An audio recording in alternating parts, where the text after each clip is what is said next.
Jammu Kashmir police के DGP Shri Nalin Prabhat ji, special DG coordination Shri Syed Javed Gilani sahab, IG Kashmir Shri Vidhi Kumar Birdi ji, IG crime और security Shri Sujit Kumar Singh ji, divisional commissioner Kashmir Shri Anshul Garg, civil और police administration के सभी सीनियर ऑफिसर्स, मेरे सम्मुख उपस्थित सीएपीएफ के अधिकारी, सिविल सोसाइटी के मेंबर्स, टीचर्स, स्टूडेंट्स और मित्रों, मुझे प्रसन्नता है कि क्राइम ब्रांच कश्मीर ने भारतीय आपराधिक न्याय प्रणाली में किए गए सुधारों के बारे में विद्यार्थियों, अभिभावकों, सिविल सोसाइटी और आवाम में जागरूकता बढ़ाने तथा उन्हें शिक्षित करने के लिए आज एक महत्वपूर्ण प्रदर्शनी का आयोजन किया है। पिछले वर्ष 1 जुलाई को 3 नए आपराधिक कानून, भारतीय न्याय संहिता, भारतीय नागरिक सुरक्षा संहिता और भारतीय साक्ष्य अधिनियम पूरे देश भर में लागू हुए, जिन्हें अलग अलग स्टेक होल्डर्स के साथ लगभग 4 वर्ष से ज़्यादा तक की गई लंबी चर्चा के बाद कानून का स्वरूप दिया जा सका। नई पीढ़ी को विशेष रूप से यह जानकर प्रसन्नता होगी कि लगभग 150 वर्ष के पश्चात भारतवर्ष के क्रिमिनल जस्टिस सिस्टम को उस दिन कॉलोनियल कानूनों से मुक्ति मिली थी।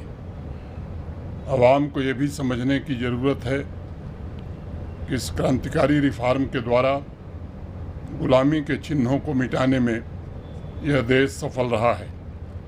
समाज के कमज़ोर वर्गों की रक्षा की व्यवस्था प्राथमिकता के आधार पर की गई है। इन तीनों कानूनों ने हमारे क्रिमिनल जस्टिस सिस्टम को पूरी तरह से ट्रांसफॉर्म करने का काम किया है और इसे दंड की जगह न्याय देने वाला, पीड़ित केंद्रित, विक्टिम सेंट्रिक बनाने का प्रयास हुआ है। इस प्रदर्शनी में हालांकि आप लोगों को बहुत सारे डिटेल्स उपलब्ध कराए गए हैं, लेकिन संक्षेप में मैं इन कानूनों के निर्माण के अत्यंत रोचक पहलू को आपके सामने साझा करना चाहूँगा।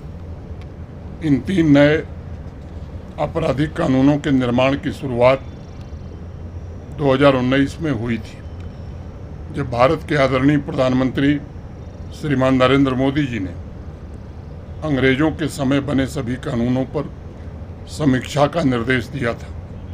उसके पश्चात अगस्त 2019 से सभी राज्यों, यूनियन टेरिटरीज, माननीय सुप्रीम कोर्ट के न्यायाधीशों, सभी माननीय उच्च न्यायालय के न्यायाधीशों, न्यायिक academy, law university, parliament members, MLAs, civil society और जनता से सुझाव मांगे गए।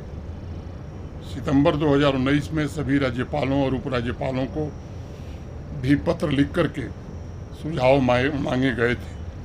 2020-2021 में भी स्टेक होल्डर से लगातार चर्चा होती रही और कुल मिलाकर 3200 से ज़्यादा सुझाव गृह मंत्रालय को, केंद्र सरकार को प्राप्त हुए और इसमें 200 से ज़्यादा आईपीएस ऑफिसर्स थे जिन्होंने बढ़ चढ़ करके हिस्सा लिया और बहुत ही महत्वपूर्ण सुझाव दिए।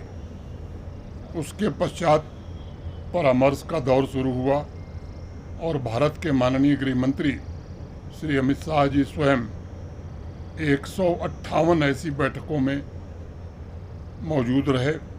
मुझे लगता है कि 1947 से लेकर 2024 के बीच किसी भी आपराधिक कानून पर इतनी व्यापक और विस्तार से चर्चा कभी नहीं हुई थी। इसमें यह विशेष ध्यान रखा गया कि कमज़ोर वर्गों को न्याय प्रणाली से प्राथमिकता के आधार पर समाधान मिले, सभी विद्यार्थियों, सिविल सोसाइटी के मेंबर्स और अभिभावकों को आवाम में जाकर हमें बताना होगा कि इन कानूनों में सबसे पहली प्राथमिकता महिलाओं और बच्चों के खिलाफ होने वाले अपराधों को दी गई है।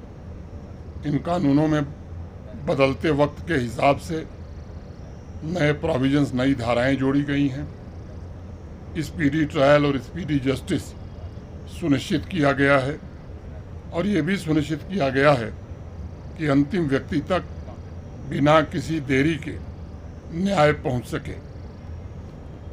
हमारी संस्कृति में कहा गया है, न्याय मूलम सुराज्यम स्यात्, अर्थात न्याय सुशासन या सुराज्य का सबसे मूल मंत्र होता है। और इसी भावना के साथ सभी कानूनी प्रक्रियाओं के पूरा होने की समय सीमा भी तय की गई है और किसी भी मामले में एफआईआर दर्ज होने से लेकर सुप्रीम कोर्ट, सर्वोच्च न्यायालय तक 3 वर्षों में न्याय मिल सके, इसका भी प्रबंध किया गया है। मैं मानता हूं, इन 3 नए कानूनों के द्वारा देश ने एक नए विजन को अपनाया है।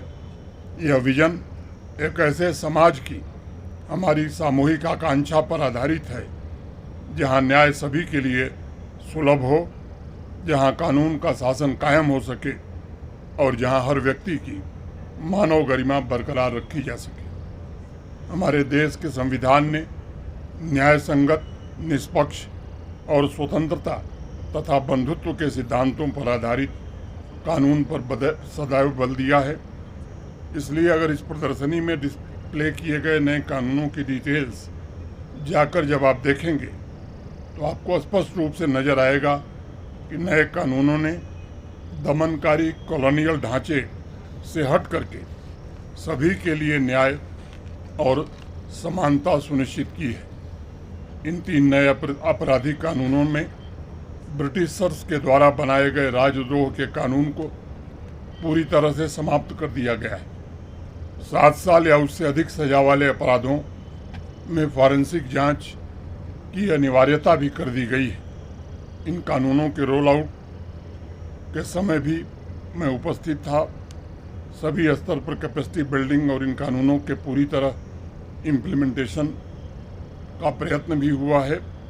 साथ ही इस वर्ष जनवरी की मीटिंग में मैंने एक बात कही थी कि नए आपराधिक कानूनों के बारे में जनता में जागरूकता बढ़ाने के लिए जम्मू कश्मीर पुलिस, शिक्षा विभाग, सूचना विभाग और विधिक सेवा प्राधिकरण के सहयोग से हमें निरंतर जन जागरूकता शिविरों का आयोजन करना चाहिए।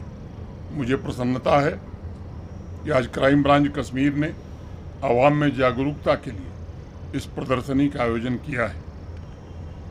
मैं उम्मीद करूंगा कि आने वाले दिनों में क्राइम ब्रांच जम्मू और जिला स्तर पर भी इस तरह के आयोजन भविष्य में हम कर सकें। एक महत्वपूर्ण विषय की तरफ आप सबका ध्यान आकर्षित करना चाहूँगा, जिसकी वजह से जम्मू कश्मीर 3 दशक तक अंधकार में था। वह है आतंकवाद, टेररिज्म। आज़ादी के पश्चात पहली बार क्रिमिनल जस्टिस सिस्टम में आतंकवाद की व्याख्या करने का काम भारतीय न्याय संहिता कानून ने किया है और उसे ऐसे कृत्य के रूप में परिभाषित किया गया है जिसका उद्देश्य देश की एकता, अखंडता और सुरक्षा को खतरा पहुंचाना, आम जनता को डराना या सार्वजनिक व्यवस्था को बिगाड़ना है। जिस कृत्य से स्थानीय स्तर पर शांति भंग हो सकती है उसे भी आतंकवाद के दर्जे में रखा गया है। मैं समझता हूँ ये आतंकवाद के खिलाफ जीरो टॉलरेंस के संकल्प को और मजबूती प्रदान करेगा तथा इसके समूल सफाई के अभियान को नई गति प्रदान करेगा। जम्मू कश्मीर पुलिस के साथ साथ मैं अन्य स्टेक होल्डर्स का भी आह्वान करना चाहूँगा कि आवाम की आस्था के अनुरूप निष्पक्ष, पारदर्शी और उचित न्याय प्रणाली के लिए हम सब खुद को समर्पित करें और एक अधिक न्यायपूर्ण व्यवस्था और रूल ऑफ लॉ का शासन जम्मू कश्मीर में लागू हो, ये हम सबका लक्ष्य होना चाहिए। मैं एक बार फिर से इस आयोजन से जुड़े सभी साथियों के प्रति हृदय से आभार व्यक्त करता हूं और यहाँ उपस्थित सभी लोगों के प्रति कृतज्ञता ज्ञापित करते हुए अपनी बात यहीं पूरी करता हूं। धन्यवाद। जय हिंद, जय भारत।